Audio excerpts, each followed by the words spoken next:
Lesson 2. Sir C.V. Raman. Dear students, listen carefully. Sir C.V. Raman was a great scientist. He was awarded the Nobel Prize for his work on scattering of light and his discovery of the effect of light rays, Raman effect. The government gifted him 25 acres of land to carry out further research work. Raman Institute was the dream child of Sir C.V. Raman. Sir C.V. Raman was born on November 7, 1888 in Trichy. He was the son of Chandrasekhara Iyer and Parvati Amal. Chandrasekhara Iyer was a professor of physics at Hindu College, Vishakhapatnam. Raman studied there at the Hindu College High School. He was very much interested in science from his boyhood days. Even as a boy, he had made the model of a dynamo. During his school days, he borrowed science books from college students and read them. Thus, from his early days, he showed great interest in science. Unfortunately, he used to fall sick every now and then, and he was not able to attend school regularly. In spite of his poor health, he got first class in his matriculation examination when he was only a boy of 12. He passed the intermediate examination from Hindu College and joined Presidency College, Madras, for his BA. His relatives wanted him to give up science and take history and economics as his special subjects for BA. Since Raman had made up his mind to study science, he took physics. He passed his BA securing the first rank and a number of prizes. He passed his MA Physics in January 1907. After his MA, Raman wanted to go to the United Kingdom for higher studies in science. But his health broke down again, and he could not go. This was the greatest disappointment in his life. His relatives asked him to give up his study of science and take a competitive examination in Calcutta in history and economics. Raman did so and got along well with his new subjects. He got the first place in the competitive examinations and was appointed Deputy Accountant General in 1907 at Calcutta. His relatives perhaps felt happy to see that Raman had settled down well in life. But Raman was not happy. How could a scientist like Raman put up with the life of a Deputy Accountant General? He felt like a fish out of water in his new post. But he still had hopes of becoming a scientist and was waiting for an opportunity. Even as Deputy Accountant General, Raman mixed with scientists and took interest in science.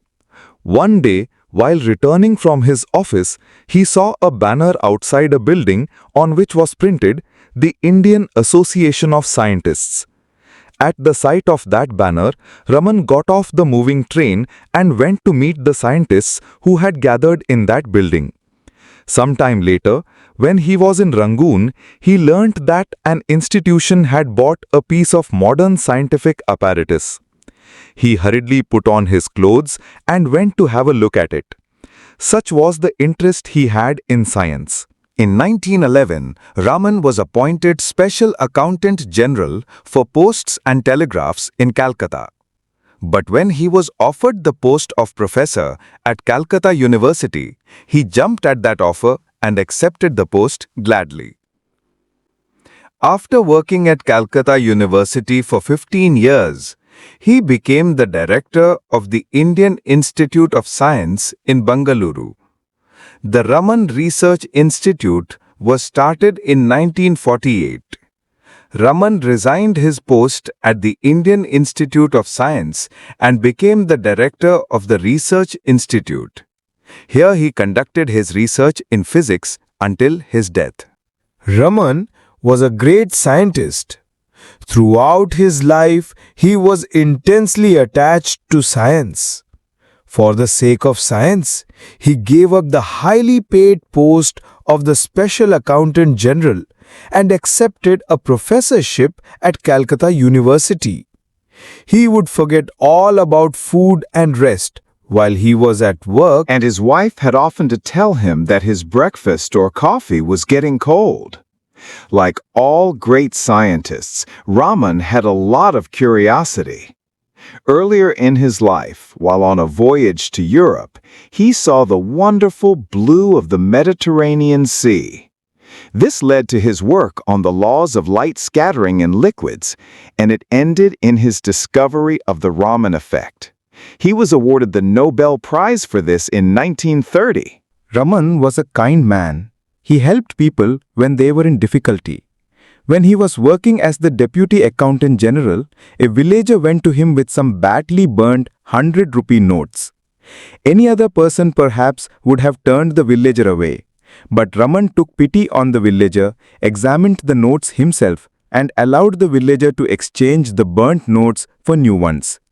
Once, at the Raman Research Institute, a candidate was not given admission as he did not do well in his tests. When his traveling allowance was paid, the candidate found that he had received more. He returned to the office to pay back the excess amount. When Raman came to know of this, he liked the candidate's honesty and admitted him to the institute. The candidate was not able to make out why he was admitted when he had not done well in his tests. It seems Raman told the candidate, "I have admitted you to the institute because of your character. You are not very good at physics, but I can teach you." During his lifetime, Raman received a number of honors and medals. In 1929, he was knighted by King George V and became Sir C.V. Raman.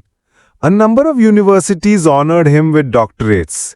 He was a member of many international scientific organizations. In 1954, the Government of India awarded him Bharat Ratna. In 1957, the Soviet Union honored him by awarding the International Lenin Prize. Raman died on November 21, 1970, at the age of 82. In his death, India lost one of her great sons, and the world a great scientist.